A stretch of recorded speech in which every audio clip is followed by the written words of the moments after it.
So, Dianne and I have done, I don't know, two or three. We did Dreams, Their Power and Their Purpose.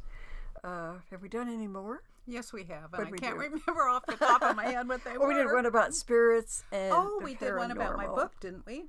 No, we talked Oh. about it. We meant to. Oh, We well, haven't maybe done we it. should have. Maybe we should. That would be fun to talk about. What's Yes, it it called? would. Extraordinary relationships with astrology. Right. And that's because you're an astrologist that earns her living that way. And this one is going to be on ghost stories, but true ghost stories.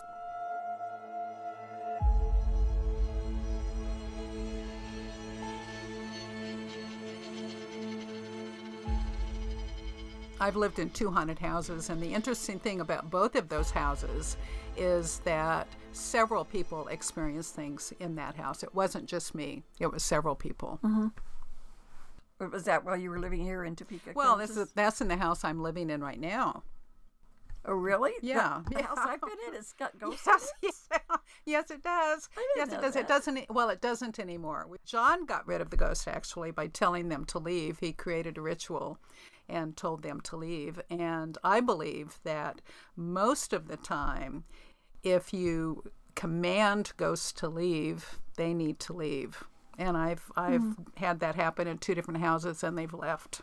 That's interesting. Let me preface this whole thing by saying my friend Joe and I used to go out and give these haunted stories around Halloween. We called them spirited mysteries. And we were asked to tell our little stories at a landmark place. I forget what, about a big, well-known historical house in St. Louis. And we were told that they'd sold all the tickets. And so we show up and we're expecting a bunch of adults, and it turns out they're very young Girl Scouts. Oh my gosh, I don't have any stories for little children. When I give my talks about ghost stories, I always started it, when I'm talking to adults, I always start it with what is the difference between a ghost and a spirit. Well, that's a rhetorical question. I expect anybody in the audience to answer me, but no, little girls, they got one hand up, it's wiggling around. I know. So I called on this little girl in the front row, and I said, you know the difference between a ghost and a spirit? She said, yes, ma'am. A ghost is when you don't know them, and a spirit is when you do. Oh. Isn't that darling? Well, there's a lot of truth to that. So tell me about your house. You're going to talk about this house you're in right now. The house I'm in right now, Okay. yes. In Topeka with John. Right. I lived there with four of my kids, and Okay. one of them soon moved out and went off to college. But it started when I noticed that one of my books would be pushed in and not in line with the other books. Back then, On a bookshelf. I had a lot of books in bookshelves, and I was pretty obsessive about them being in a straight line. Nice, neat, straight line.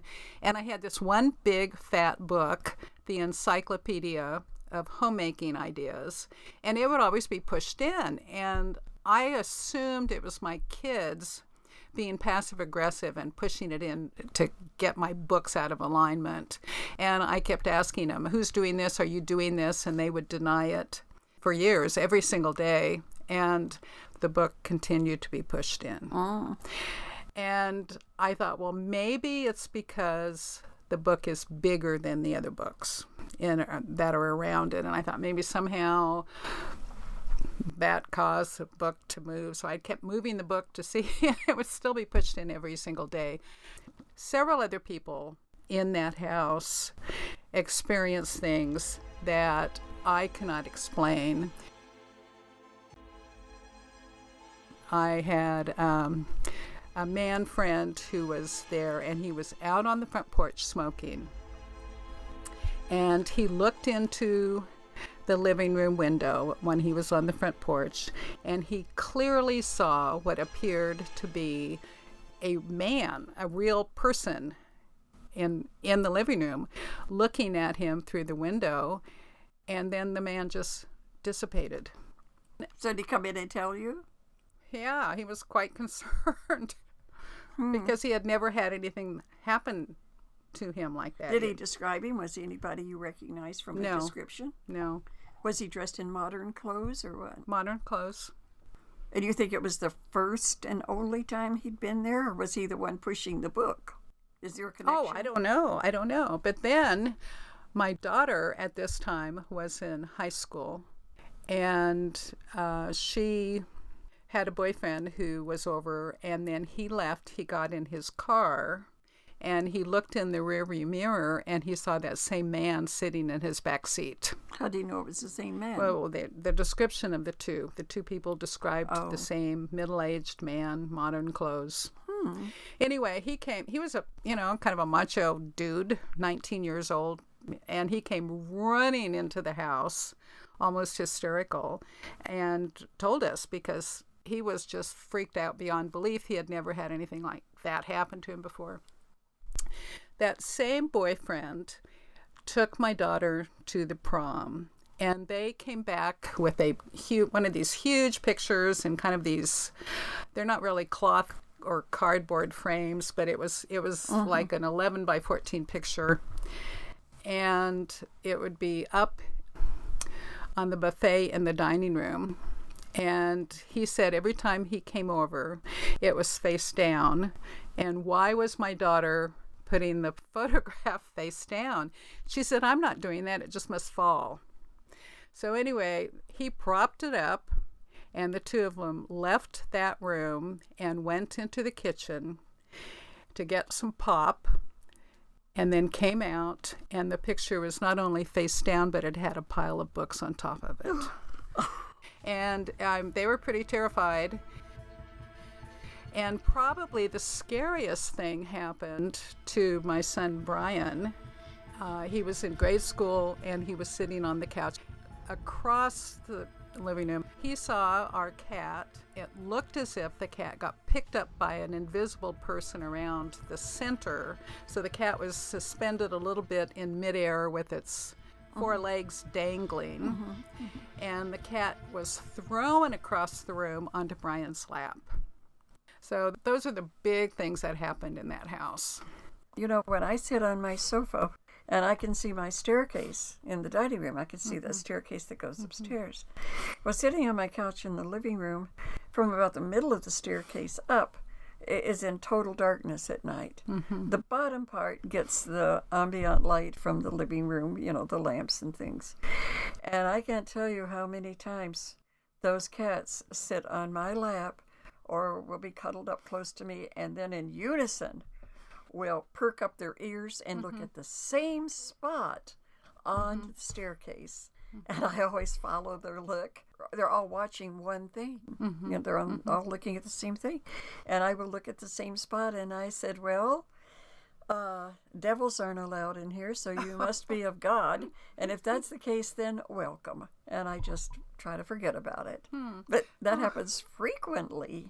Oh, Esther, that reminds me of another thing that happened in that house. We had a Cairn Terrier that looked exactly like Toto in The Wizard of Oz. And it would stand in the middle of the living room. And you know how dogs go bark, bark, bark, and kind of go forward and back when somebody is there they're barking at? It would do that and kind of go around in a circle around where somebody apparently was standing, as if somebody would be there in the middle of the living room barking. And we didn't see anything or any reason for the dog to be doing that. And then I had a client who came over to my house who was sitting on my couch, and she had lost a son who was murdered. And the dog did that same kind of thing around her. When every time she would come over, it would do that bark, bark, bark, bark, bark, bark, forward and back, like it saw somebody sitting on the couch beside her. And she said, oh, he's seen my son. He appeared to be seeing something that nobody else could see. I think animals too. There's another thing. I was just asking you if I ever told you the story about my father-in-law, and you said you hadn't heard it. My father-in-law was in a terrible automobile accident, and they thought he wasn't going to live. And at the same time, I had just had my son, Dean. And so as my father-in-law fooled the doctors and continued to get better, he finally was released and came home. And about the time he came home, Dean was just learning or trying to pull himself up, at a coffee table or whatever, trying to stand up, and then he'd plop back down on his little bottom. Then he'd try again. And one day, my father-in-law said, Dean and I are going to learn to walk at the same time. And he looked at Dean and he grinned and he said, we're going to walk, buddy. Well, unfortunately, about that time, my father-in-law took a turn for the worse, and he did die. Now, at that time, I was working and my husband was working, and I had a housekeeper named Rowena. I had a television show then, and my hours, I think I left the house around 10, and I got back around 3 in the afternoon. So Rowena, she would get there at 10, about the time I was scheduled to leave, and she would leave when I got home, which was at 3. So she had never met my husband.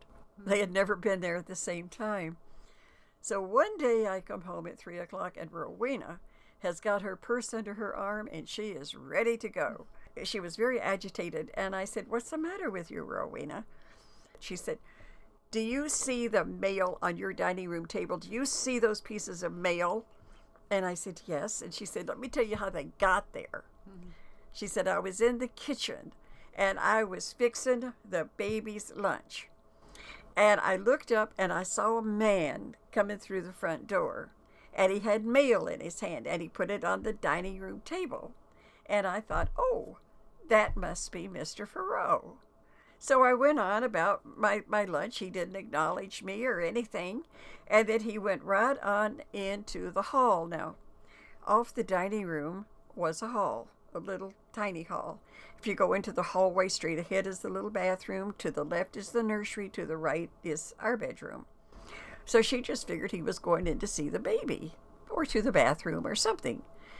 Well, he didn't come back out, and she didn't hear anything. So she got to wondering, gee, maybe that wasn't Mr. Farrow. So, curious, she said she went to the hall, and the bathroom door was open, and she could see he wasn't in there, and the master bedroom door was open, and he wasn't in there. And so she stepped into the nursery, and he wasn't in there. Now, there's no way out from those 3 rooms without walking again in front of her. And so she said, Miss Farrow, there's something wrong here. She said, you got anybody in the family what's passed over? And I said, well, actually, yes. My husband's dad just died. And she said, aha. And is he about 5'10", and maybe got a little fringe of brown hair, and wears glasses and kind of stocky? I said, yes. She said, I quit. That was the end of Rowena.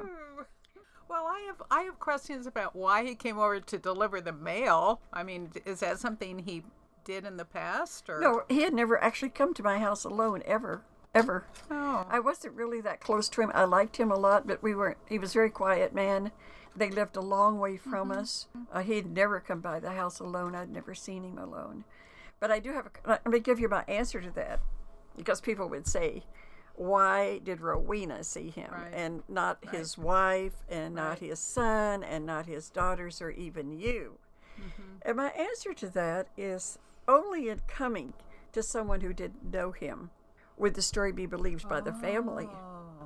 And why did he bring the mail? Because it was tangible. Because she could say, you see that mail on that dining room table? Let me tell you how it got there. If he'd come to his wife, we would have all thought that was wishful thinking. We wouldn't have believed her. We would have thought it was grief. Same thing with his daughters or his son. With me, they'd just say I'm lying. But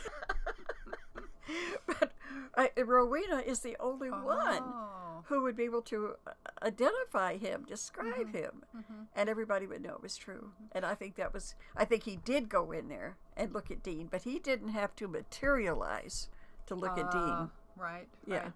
So that was his way of letting the family know that he was okay. You know, another reason I'm wondering of why he appeared to her is if she could see ghosts. It seems like some people have more of an ability to see ghosts. Like I've lived in 2 haunted houses where other people have seen ghosts, but I haven't. You've never seen one? No, I've never seen one. So I don't apparently be able to see them, although other family members of mine can. One of the reasons why I think maybe he appeared to her because she could see him is she didn't say, do you have any other family members? That's what I would have said. Do you have any other family members? She said, do you have any family members who have passed? So I'm wondering Well, it's because he disappeared in the house. Well, yeah. But I'm one, that she may have seen others. She sure didn't act like it was routine. Okay. I didn't get that impression at all. Okay. You have another ghost story of yours? Well, I will continue with my son Brian, who had the cat thrown at him. He moved into an old mansion that was built right around the 1900s. Is that big house he's in now out in Holton? Yeah. And what's interesting about that is several people have been in that house and have experienced loud noises and footsteps following them down the hall and big boxes dropping where nothing apparently fell. Oh, well, I told you I haven't seen a ghost, but I've heard a ghost in that house. I'll tell you about that, but I'm going to finish telling my story about what Brian saw. Okay. Brian was in bed talking to his girlfriend who was not in the same town via computer. So he had his computer set up and they were talking on Facebook or Skype or whatever. And so she could see what was going on in his bedroom pretty much. And she said she would see a lot of shadows. And while they were talking, and she could see his bed and his wall and so on. But while they were talking, he had a sheet on the bed that was underneath him, and the sheet literally was lifted up about a foot beside him and pulled up. So, it came up against his leg, and not only did he see it, but she saw it on the computer. And he jumped out of bed and yelled, "Get the blank out." And he could hear somebody running down the stairs, running down the front porch. And he is a dog breeder, and the entire dog yard just erupted into barks. I mean, it was like all of the dogs were aware that this was happening. Not only Brian and his fiance who saw it, but when my daughter Trish had a baby who was nursing, she would go up in the second floor to nurse in a bedroom so she'd have privacy. And this little baby would be pointing, pre-verbal, pointing at nothing. This was nothing. There was nobody or nothing there. And is this the same house we're talking about? Yes. So when Brian's sister, your daughter, would visit and she'd want to feed the baby, she went to the second floor for privacy. Right. And okay. So we thought, well, maybe the baby could see the ghost who primarily lived up on the third floor. They had a third floor, and at that time, even though it was finished, it had a solid wood floor. It was totally open, and there were no rooms. There was just one big room, unfinished. Finished, but no place to hide. And so Brian and Trish, my daughter, and the baby and I went upstairs to ask the baby if the baby could see anything. And Trish was first, and she was at the top of the stairs, and the stairway was kind of dark. However, it was daylight, so the third floor had sun going into it. So the third floor was brighter than this. Yes. And so you could see a strip of light under the door. And my daughter saw somebody walking across in front of the door. And I didn't see that. I was behind her. But when she opened the door, Brian and I both heard a pretty loud noise that I have never heard before, and I can't describe. It sounded like kind of a whoosh of wind, a big gust of wind with rattly chains. I know that sounds kind of weird, but I can't even describe it. But we both heard it, and it was pretty loud. Yeah, I think it's interesting that certain people seem to have similar experiences over and over and over, and then other people don't see anything or hear anything. And why do you think that might be? I don't know. I've always felt like if you see a ghost, then they're on a certain frequency, and you happen to either yours is higher and theirs is lower, so you've been at the same place, so you're visible. I have no idea. I mean, I really don't read ghost stories, and I don't really follow ghost stories. But when things happen in your own life, you're talking about a house. I wouldn't even go to talk about this, but I will. We lived in Seal Beach, California, and the houses are very close together. And, it's a lovely, lovely neighborhood. It's not full of old, broken down mansions, I guess is where I'm headed with this. My husband, Larry, at that time, was not a believer in ghosts. And since it wasn't, particularly one of my favorite stories, we didn't have a great deal of occasion to talk about ghosts. I just knew that he went foo-foo over anything like that. He just thought that was full of bull. Well, we had 2 guest rooms up on the second floor and a master bedroom there. The attic was just simply a crawl space, no more than that. So when we would have guests stay overnight in this one particular guest room, never did anyone say that they didn't comment on hearing somebody walking in the hall during the night. And so we laughingly started referring to Casper, but it was a joke. And we just said, no, it's just the house. And that wasn't an old house. It was 22 years old, but that's not ancient. And we bought it from the original owners. And nobody we knew of died there, no history to it. Anyway, one Sunday, I went over to my sister-in-law's to return a book I'd borrowed, and Larry was home alone. Now, the living room and dining room in this house, I don't know if you know this model house, but it's common that the living room and dining room is one long, long space with no division in it. And it's the entire width of the house. So when you come in the front door, there's a corridor, there's a hallway that leads past other rooms, but you end up in this huge living room with a dining room at a far end that opens into a kitchen. So anyway, the dining room table is over in that corner, or that end of the living space. Larry's on the sofa at the other end of the living space, and he's reading. And all of a sudden, out of his peripheral vision, he saw movement over by the dining room table. Now, it's like 2 o'clock on a Sunday afternoon.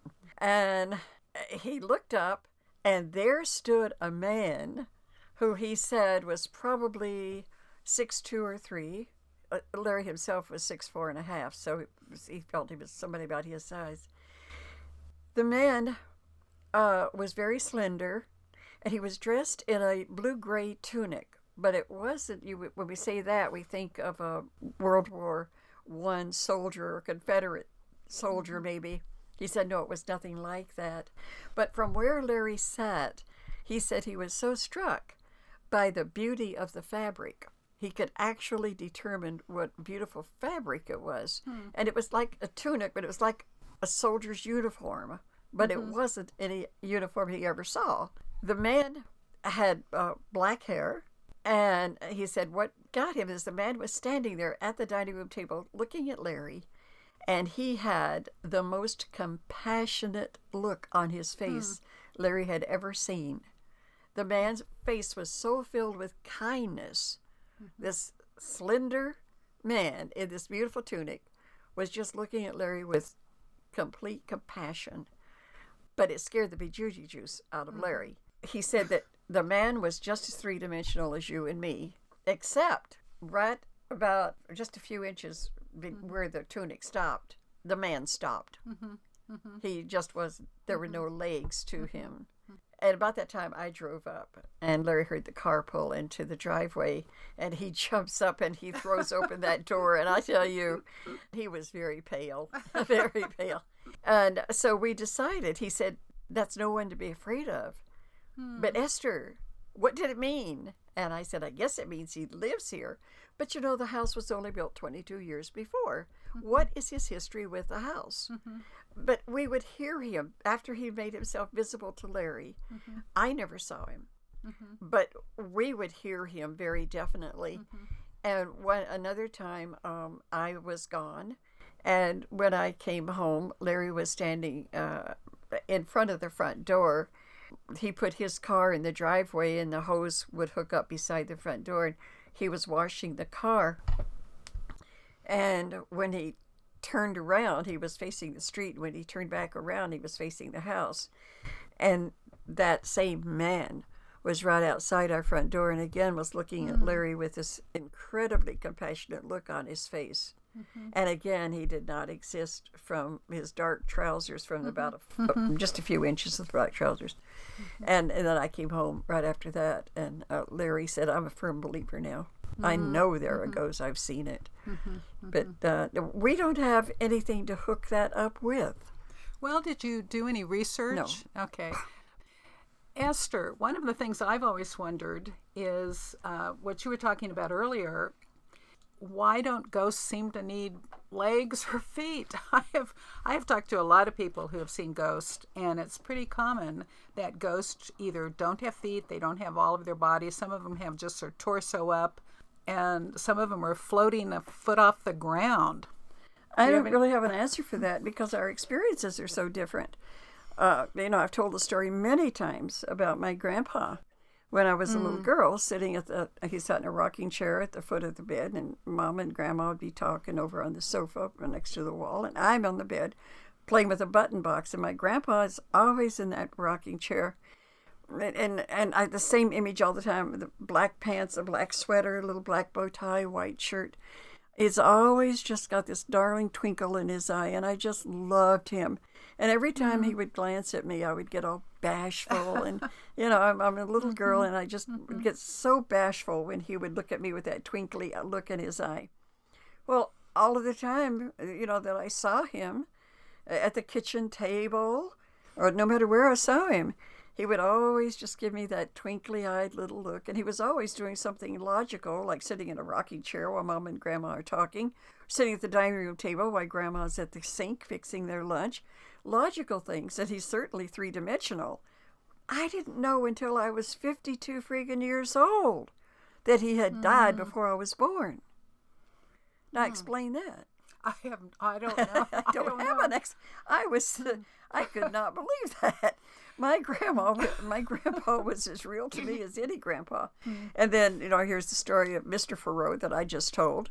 Well, I didn't see him, Rowena certainly did, and he certainly had feet and hands and all the things that went with it. You remember this because this has happened since I've known you.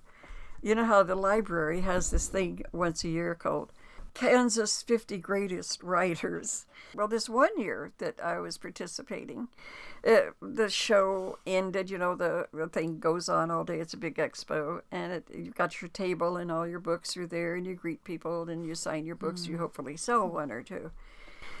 Well, at the end of the day, I was packing up all the unsold books in my little roll-along, and I went into another room to help another writer pack up their stuff, because there's always a display and it's kind of a hassle.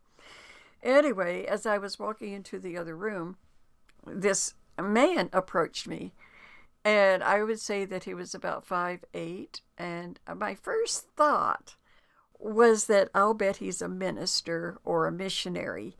He had that sweet, clear-eyed countenance about him that looked like a man of faith for some reason. He was rather bald, and he wore glasses, and he had on a three-piece suit, and it was a light brown suit, and he just looked like a minister to me. Anyway, he approached me, and he had a book in his hand, and he said, "Excuse me, are you Esther Luttrell?" And I said, "Yes." And he said, "My wife would like you to have a copy of her book." Well, at the end of those kind of expos, writers often exchange books. Give me a copy of your book, I'll give you a copy of mine. And frankly, I had more books than I could ever read. And if I have time to read, then I should be writing. Right. So I really didn't want another book. Thank you very much. But it was a very slender volume, and it had a very pretty cover, but it was very slender. And he held it out, and I took it, and I said, "Well, thank you, that's really sweet of you," with no intention of reading it. But I didn't want to hurt his feelings because he was so sweet. then he said, my wife died and went to heaven. And now that kind of caught my attention. And I said, oh. And he said, as a matter of fact, our minister actually preached a sermon on it. And then we found out that ministers around the country had read it and often gave sermons on it. And I said, really? Now, I did intend to read it. I thought it's very slender anyway. And the book was called You Live Forever. And it had her name on it, Gladys Hargis, whom I had never heard of. And he said, well, my wife's not a writer. And when you read it, you'll see. It's just her. She's a farm girl. And she just tells of an incredible experience in her own words. And I said, well, thank you very much. He said, she's out in the rotunda. Now, most of us great 50 writers, we were in one big room, and those that didn't fit in there, they got to be in the rotunda, which everybody saw first before they came in. And there were like maybe 4 tables of writers out there. So he said, she's in the rotunda. If you get time to stop by, please do. Say hello to her. And I said, thank you, I will. Well, then he left. And I went back and put the book on my table. And then I helped another writer pack up. And by the time I got to the rotunda, everybody was gone. And so I went on home. Now, I didn't think any more about that for months. One day I'm sitting in my living room and I'm thinking, gosh, I wish I had something good to read. And I kind of glance around because you know how many books and bookshelves I have, but they're not in the living room. Or some are, but nothing right handy from sitting at the sofa. They're on my telephone table, which is just big enough to hold the telephone. Nothing else. It's just exactly the size of the telephone. Perched up there on the telephone was this book, You Live Forever. Now, you know I didn't perch a book up there. So I thought, well, what's that doing here? And then that's that one that nice man gave me. And I opened it, and it said, to Esther, God bless, Gladys Hargis. Oh, bless her heart. She inscribed it for me. So I started reading it. Well, the man was right. She was not a writer. And in fact, the publisher had done her a great disservice. There were so many typographical errors, so many errors in it. And I started marking them with a little red pen, and there was one on every page. And but the story was captivating. And I could tell it was a farm lady trying to tell her story, to tell about something that's so incredible. And I went and I looked her up in the phone book, and I called her, and she answered, and I saw her big, deep, booming voice. And I said, Miss Hargis, my name is Esther Luttrell. She didn't react at all. I said, I just finished reading your book, and it's absolutely delightful. It's wonderful. And she said, well, thank you, honey. I said, but would I offend you if I tell you that it has errors in it that shouldn't have gotten past a publisher? And may I make you an offer? This is a story that should be read by everybody. I'd be happy to edit it for you and publish it for you. No charge at all. But I just want to see this book get out there the right way. And she said, well, thank you, honey. And so anyway, she invited me over, and I went the next day. And as I was driving down the street, and I got almost to the turnoff, I just flashed on her husband. And I thought, oh, I hope he's home. I would like to see that sweet man again. So I turn in, and I get into her driveway, and she opens the door. I swear to heaven, the lady probably was 6 foot tall, and a big farm lady. And all I could think of was, my goodness, she had him surrounded. Isn't that a silly thing to think? But she was just so darling. Oh, come on in, honey. And so I went in, and we were talking about her book. And I sat on a footstool, and she sat in this great big recliner. I'm sitting there telling her how wonderful the book is. Now, behind her is a shelf on the wall. And on the little shelf, just a little one, was a framed picture of the man who gave me a copy of the book. And so she's telling me how she said there are a lot of things I couldn't write because I didn't know how to describe it, It's an incredible experience, and I don't have a vocabulary for it. And she said, when I got to heaven, I said to my angel that had taken me there, could I go back and stay with my husband until he passes, because he's very sick and he needs me. And so the angel didn't speak in a voice, but communicated with me. And I knew what my angel was saying, let me ask. So I waited out in a meadow. There were two other angels talking by a great big fence, like a wrought iron fence, but very tall. Beyond that, she saw the most incredible white building. Just, it went on and on and on forever and glistened, and it was beautiful. But the gates were shut, and these two angels were talking. He went over to those two angels, and they seemed to be conversing somehow. He comes back, and he said, what Gladys said was very contemporary language. He said, yes, you may go back, but you are on borrowed time. And meanwhile, she had been looking while he was talking to the angels. This incredible garden was to her left, and it was full of the most beautiful flowers with colors that she couldn't describe because we don't have them on this planet. And so she said to the angel, before I go, may I walk through the garden? And he said yes. And so she said she walked through the garden, and there was a little path that went off to her right, and on the path was a bench that looked as if it was made of marble. But there was a woman seated on the bench, and the bench seemed to conform to her body. And she thought, well, how can that be? It looks like marble. Anyway, the woman was very beautiful, very serene, and she beckoned for Gladys to come over there. And Gladys said suddenly she realized who it was. It was Jesus' mother, Mary. And she walked over to her, and she said she was just tongue-tied. And she looked at the woman, and she said, me? Why do you want to talk to me? I'm not Catholic. And Mary said, I'm not either. Isn't that lovely? So then she said, Mary talked to her for a bit, and she didn't want to divulge what it was in her book because it was so private. And so then she came out and left the garden and was back in a hospital room where she had been. And so she had been pronounced dead, and it was a miracle that her heart started beating and she lived. Well, she said then she rallied and she was able to take care of her husband until he died. So I am thinking to myself, me who I didn't do well when I married. I don't know if I made bad choice or they did, but that sure didn't work out very well. Anyway, I'm thinking this great big lovely farm lady got two wonderful husbands, obviously. I couldn't even get one, and she got two. And I thought, isn't that remarkable? So while she's telling me about this, and I'm looking at the picture of the husband that gave me the book, I said to her, so you've had two husbands? And she said, well, honey, I only had one husband. And I said, oh, but you said he died. She said, yeah, he died 4 years ago.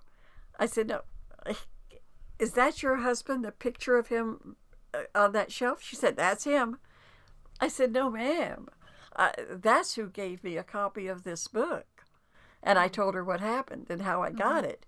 She said, honey, I never heard of you in my life till you called me, but I'll tell you what. He appeared one other time to somebody like that. And he's taking care of me. You're going to fix my book. He's taking care of me. And so I did. I edited her book, and it came out, and it's available on Amazon. And Gladys has gone on now. But I often think about that. That man was three-dimensional. He had his feet and his hands and everything else he needed that I could see. We had on a suit. I don't know if everything was there. But, why did he choose me out of 50 authors? And I thought about that, and I thought maybe because I do edit other people's books. I do publish other people's books, and generally I don't charge them. And maybe he just knew that I would help her, and that story needed to be told. That's all I could figure. That's a great story. Wow. I know. It's interesting that he carried a book a long ways, too. physical book. I know. Yes. Yeah, I've had other people see that. You know, I had a phone call not too long ago, Diane, and it was from a fellow, Dave, who took my workshop, my screenwriting workshop, 20 years ago, and he emails me. And he said, Esther, I just finished reading your book, Dear Dean, Love Mom, where I talk about, having seen Dean after he died. Mm-hmm. And he said, if I didn't know you and didn't know you don't lie, I would think you made up every word. But I know you don't, and I know it really happened. But I thought I'd tell you, it's a good thing I know you, or I sure would believe this story. Well, I think that's true of a lot of people who don't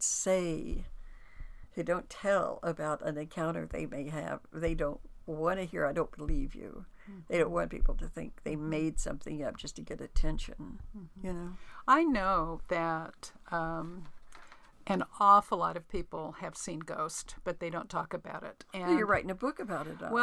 That's one of the things I'm writing about. I'm writing a book that started off, it was going to be extraordinary coincidences. I wanted to kind of examine what the heck synchronicity is and what are coincidences and why.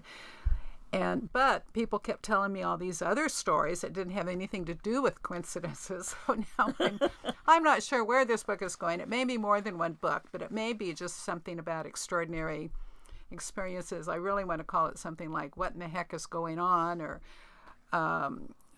weird stuff's going on that our culture doesn't talk about much. But I firmly believe, I used to be a social worker before I was always have been an astrologer and often worked as an astrologer and a social worker at the same time. But as a social worker and as an astrologer, people tell me stuff they don't tell other people. Yeah, I'm sure. And so I have heard a huge number of ghost stories, and especially since I'm writing the book, because I will ask people, have you had any unusual experiences? And I am almost everybody has, and they often tell me that they have not talked about it with anybody else because they didn't want to be ridiculed. Yes. Or they didn't want to be labeled as crazy. And just one example, once I was working at one social work position and I was moving to another, and I went over to the new place to sign some paperwork before I started. And the social worker there, who was showing me around the building, showed me my office and showed me where everything was. And she said, oh, by the way, this place is haunted. So I went back to my old place, and I told people there were 6 of us sitting around a table. And I said, hey, by the way, my new place is supposedly haunted. And I found out at that time that all 6 of those people who were sitting at that table, including me, were firmly convinced that they either were or had lived in a haunted house. But I had worked with these people for a couple of years, and we had never discussed it. And I thought that was really interesting that 6 out of 6 of us had experienced that. They were admitting it to you. Right. Yeah. If everybody would admit it, I think you'd be surprised. Right. You got any more stories? No, well, I've got lots of stories, but I think we probably better go. But it was wonderful to sit and chat with you. Yeah, it was fun. It always is. Fun. We'll have to do it again. We probably will. Okay, good. Okay. Good. This could be True Ghost Stories 1.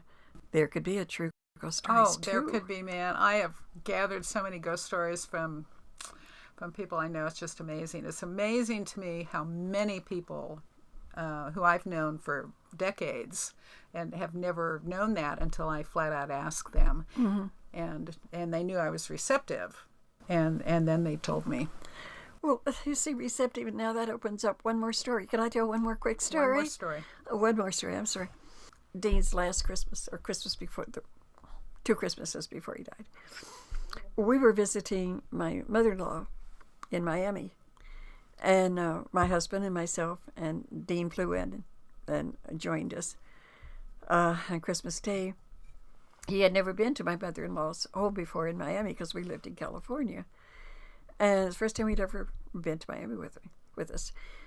Then the next morning after we all arrived, Larry always got up and had breakfast with his mother, and they read the Bible. That'd been a ritual when they're together since he was a little boy. So he was already up and out of the room by the time I woke up, and there was a knock at my door, and I said, come in, and it was Dean. And he was in the guest room next door to us. And he said, Mom, are you awake? Can I tell you something? I said, sure. And I scooted over and patted, him to sit down beside me and tell me his problems. And he said, I don't know how to say this. I said, spit it out. He said, well, last night when I turned out the lights and I was just getting into the bed, a little boy was at the foot of the bed. I said, a little boy was at the foot of the bed. He said, he was, Mom. And he was a little thin boy, and he had on just a really, really thin little T-shirt. And I don't remember what else, but he looked so forlorn. And I was just shocked to see him there. And I said, hello. And the little boy said, can you play ball with me? And I said, no, it's dark and it's late and I have to go to bed. And the little boy looked so sad. And then Dean said, what's your name? And he said, John. And he said, how old are you, John? And he said, Mom, I think he said he was 9, but he looked more like 7. And he just had the saddest look on his face. And I said, well, John, I have to go to bed now. And John said, you can't play ball with me? And I said, no, I can't. And the little boy disappeared. He said, well, what do you make of that? I said, I have no idea. I mean, I've never heard of any children that ever lived in this house. Larry is an only child.